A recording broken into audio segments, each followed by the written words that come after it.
सांग माने आपण माने महाभारत रे अभिमन्युଙ୍କ भली वीर योद्धाଙ୍କ ना सुनिथिबे बा तांको विषय रे अल्प बहुत किसी जानिथिबे।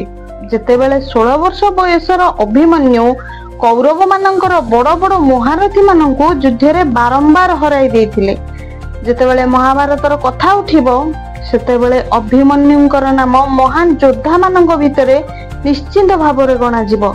जो बयस आजिकाली युवक माने सठिक भाव में ज्ञान आहरण करवा जानी नाहांती सही बयस अभिमन्यु महाभारत युद्ध रे बड़ बड़ महारथी माननकु विभिन्न युद्ध कौशल शिक्षा करी हराई देउथिले। किंतु सांग माने प्रश्न एबे उठुची कि मृत्युवरण करुथिबा समय रे कर्ण तांको कान रे कोन कहिथिले। कृष्ण तो विश्व नियंता से सबू जानी शुणी कहीं अर्जुन को पुत्र अभिमन्यु को बचाई नथिले। अत्यंत पराक्रम थिबा सत्वे अभिमन्यु वीरगति को प्राप्त हेले। महाभारत युद्धर 13 दिन कौरव मानकर सेनापति द्रोणाचार्य चक्रव्यूहर रचना कले। चक्रव्यूह यह एते शक्तिशाली थिला जे जेउ योद्धा एथिरे पसी जाए ता भितरु बाहरिबा एक प्रकार असंभव। कौरव मानक पक्षरे थिबा सबु योद्धा माने मिसी एक षडयंत्र रचिले। सेमाने अर्जुन को एक चक्रव्यूह रे फसाई चारिपटरु आक्रमण करिवे। आउ जदि अर्जुन मृत्युवरण करंती ताहाले पांडव माने आपे आपे एही महाभारत युद्ध हारि जिवे। किंतु सेई चक्रव्यूह रे अर्जुन तो फसिले नहीं बरं एहा को भेद करी चक्रव्यूह रे फसिगले अभिमन्यु। भगवानकर महादेव पाखरु मिलिथिबा विशेष वरदान जोगु जयद्रथ 4 जन पांडवों को बाहर ही अटकाई देले। सेही चक्रव्यूह रे प्रवेश कले एकुटिया अभिमन्यु। जेमती आमे समस्ते जानिछे जे अभिमन्यु अर्जुन और सुभद्रा पुत्र थिले। चक्रव्यूह रे प्रवेश करिबा और बाहरिबा केवल अर्जुन को ही जଣା थिला। दिने सुभद्रा गर्भवती थिबा समय रे अर्जुन को चक्रव्यूह विषय रे पचारि थिले। अर्जुन चक्रव्यूह प्रवेश विषय रे कहिला बेले सुभद्रा सुनुथिले। तांको गर्भरे अभिमन्यु मध्ये सुनुथिले। किंतु चक्रव्यूह रो बाहरिबा विषय रे कहिला बेलको सुभद्रा सोई पड़िथिले।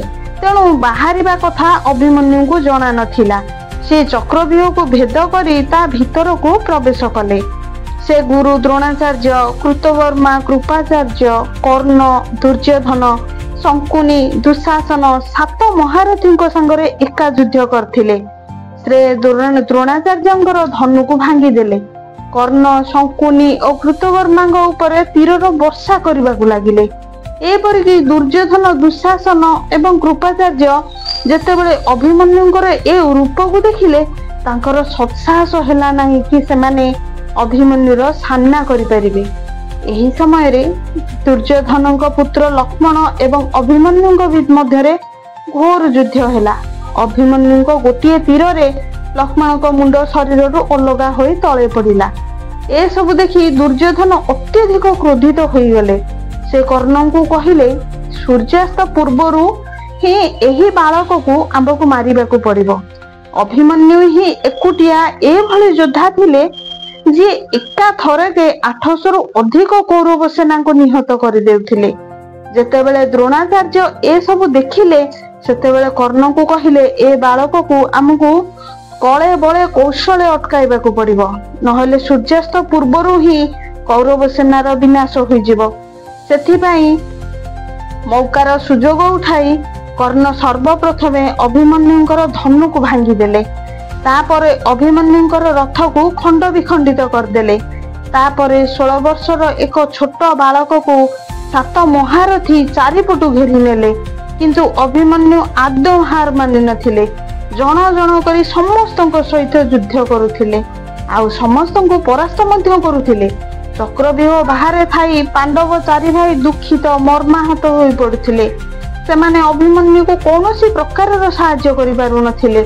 कौरव माने अभिमन्यु को खंडारे आघात करी लहु लुहाण करदेले। अभिमन्यु भांगी जाइथिबा रथर चक्क को धरी दंभर सहित युद्ध क्षेत्र रे छिड़ा हेले। युद्धर नियम अनुसार निअस्त्र थिबा योद्धा को सहित युद्ध करा जाए नाही। किंतु ए नियम कौरव माने पालन कले नाही। କିଛି ଅଭିମନ୍ୟୁଙ୍କ ଉପରକୁ ତୀର ଚଳାଇ କର୍ଣ୍ଣ ଅଭିମନ୍ୟୁକୁ ଧରାଶାୟୀ କରିଦେଲେ। ତାପରେ ଅନ୍ୟ କୌରବ ମାନେ ଖଣ୍ଡାରେ ଅଭିମନ୍ୟୁକୁ ଆଘାତ ପରେ ଆଘାତ କରି ଚାଲିଲେ। ମୃତ୍ୟୁ ପୂର୍ବରୁ ଅଭିମନ୍ୟୁଙ୍କୁ କର୍ଣ୍ଣ କୋଳକୁ ନେଇ ତାଙ୍କ କାନରେ କହିଲେ, ହେ ବୀର ଅଭିମନ୍ୟୁ, ବିଶ୍ୱର ସର୍ବଶ୍ରେଷ୍ଠ ଧନୁର୍ଦ୍ଧର ହେବାର ଉପାଧି କେବଳ ମୋ ପାଖରେ ଏବଂ ଅର୍ଜୁନଙ୍କ ପାଖରେ ଥିଲା, କିନ୍ତୁ ମୁଁ ତୁମ ପରାକ୍ରମ ଦେଖି ଚକିତ ହୋଇଗଲି। ତୁମେ ଏହି ଉପାଧି ଆମ ପାଖରୁ ଛଡାଇ ନେଲ। ଏବେ ସାରା ଦୁନିଆ କହିବ, ଏତେ ସାରା ମହାରଥୀ ମିଶି ଏକ ନିଅସ୍ତ୍ର ବାଳକର ବଧ କରିଦେଲେ। ଏବେ ତୁମେ ଏହି ନର୍କ ରୂପୀ ସଂସାରକୁ ଛାଡି ସବୁଦିନ ପାଇଁ ସ୍ୱର୍ଗକୁ ଚାଲିଯିବ ପୁତ୍ର। ତାପରେ କର୍ଣ୍ଣ ଅଭିମନ୍ୟୁଙ୍କର ବଧ କରିଦେଇଥିଲେ। କିନ୍ତୁ ଏଠାରେ ମୁଖ୍ୟ କଥା ହେଉଛି, ଏ ସବୁ ବିଷୟରେ ଭଗବାନ ଶ୍ରୀକୃଷ୍ଣ ପୂର୍ବରୁ ଜାଣିଥିଲେ। ସେ ଚାହିଁଥିଲେ ତ ଅଭିମନ୍ୟୁଙ୍କୁ ବଞ୍ଚାଇ ପାରିଥାନ୍ତେ। ସେ ତ ଭଗବାନ ଅଟନ୍ତି। ସାଙ୍ଗମାନେ, ଅଭିମନ୍ୟୁର ଜନ୍ମ ଏକ ବିଶେଷ ଉଦ୍ଦେଶ୍ୟ ପାଇଁ ହୋଇଥିଲା। ସେ ଚନ୍ଦ୍ରମାଙ୍କର ପୁତ୍ର ଥିଲେ। ତାଙ୍କର ଆୟୁଷ ବହୁତ କମ୍ ଥିଲା। ଶ୍ରୀକୃଷ୍ଣ କେବଳ ସାରଥୀ ନଥିଲେ, ସେ ଏ ବିଶ୍ୱ ବ୍ରହ୍ମାଣ୍ଡର ନିୟନ୍ତା ଥିଲେ। ସେ ଜାଣିଥିଲେ ସେ ଯଦି ଅଭିମନ୍ୟୁଙ୍କୁ ବଞ୍ଚାଇବେ ତାହେଲେ ଖାଲି ପ୍ରକୃତିର ନିୟମ ଭଙ୍ଗ ହୋଇନଥାନ୍ତା, ଧର୍ମର ପ୍ରତିଷ୍ଠାର ମାର୍ଗ ବି ବନ୍ଦ ହୋଇଯାଇଥାନ୍ତା। ଅଭିମନ୍ୟୁର ମୃତ୍ୟୁ ଅଧର୍ମ ଉପରେ ଧର୍ମର ବିଜୟର ସିଢି ଥିଲା। ଯେଉଁ ଘଟଣା ପାଇଁ ପାଣ୍ଡବ ମାନଙ୍କ ମନରେ ପ୍ରତିଶୋଧର ନିଆଁକୁ ଆହୁରି ଜୋରରେ ଜଳାଇଥିଲା। ଅର୍ଜୁନ, ଯିଏ ନିଜର ଭାଇ, ବନ୍ଧୁ, ଗୁରୁ ଓ ଗୁରୁଜନ କହି ଯୁଦ୍ଧରୁ ଓହରି ଯାଉଥିଲେ, ଅଭିମନ୍ୟୁଙ୍କ ମୃତ୍ୟୁ ପରେ ଏ ଯୁଦ୍ଧ ବ୍ୟକ୍ତିଗତ ହୋଇଗଲା। ସେ ପୁତ୍ର ମୃତ୍ୟୁର ପ୍ରତିଶୋଧ ନେବାକୁ ପ୍ରତିଜ୍ଞା କଲେ। ଶ୍ରୀକୃଷ୍ଣ ଜାଣିଥିଲେ ଅର୍ଜୁନଙ୍କ ଭିତରେ ଏ କ୍ରୋଧ ନ ଆସିଲେ କୌରବଙ୍କର ବିନାଶ ହେବ ନାହିଁ, ଅଧର୍ମ ଉପରେ ଧର୍ମର ବିଜୟ ହେବ ନାହିଁ। ଶ୍ରୀକୃଷ୍ଣ ଅର୍ଜୁନଙ୍କ ଭିତରେ ଥିବା ଯୋଦ୍ଧାକୁ ଜାଗ୍ରତ କରିବା ପାଇଁ ନିଜର ଭଣଜାର ବଳିଦାନ ହେବାକୁ ଦେଇଥିଲେ। ଏହି ନିର୍ଣ୍ଣୟ ତାଙ୍କ ପାଇଁ ବହୁତ କଠିନ ଥିଲା। କର୍ମର ବିଧାନ ହେଉଛି ନିରାଟ ସତ୍ୟ। ଶ୍ରୀକୃଷ୍ଣ ଗୀତାରେ କହିଛନ୍ତି, ସେ କେବଳ କର୍ମର ଫଳ ହିଁ ଦେଇଥାନ୍ତି, ସେ କର୍ମ କରନ୍ତି ନାହିଁ। ଅଭିମନ୍ୟୁ ଚକ୍ରବ୍ୟୁହରେ ପ୍ରବେଶ କରିବା ଅଭିମନ୍ୟୁଙ୍କର କର୍ମ ଥିଲା। ଜଣେ ଯୋଦ୍ଧାଙ୍କୁ ତାଙ୍କ କର୍ମରୁ ଅଟକା ଯାଇପାରିବ ନାହିଁ। ଶ୍ରୀକୃଷ୍ଣ ସବୁ ଯୋଦ୍ଧାଙ୍କୁ ତାଙ୍କ କର୍ମ କରିବାକୁ ଦେଇଥିଲେ। ଅର୍ଜୁନଙ୍କ ଧର୍ମ ବିଷୟରେ ବି ବୁଝାଇଥିଲେ। କର୍ଣ୍ଣଙ୍କୁ ତାଙ୍କ କର୍ମ କରିବାକୁ ଦେଇଥିଲେ। ଅଭିମନ୍ୟୁଙ୍କର ମୃତ୍ୟୁ ଈଶ୍ୱରଙ୍କର ବିଧାନ ଥିଲା। ଧର୍ମର ପ୍ରତିଷ୍ଠା ପାଇଁ କେବେ କେବେ ବଳିଦାନ ଦେବାକୁ ହିଁ ପଡିଥାଏ।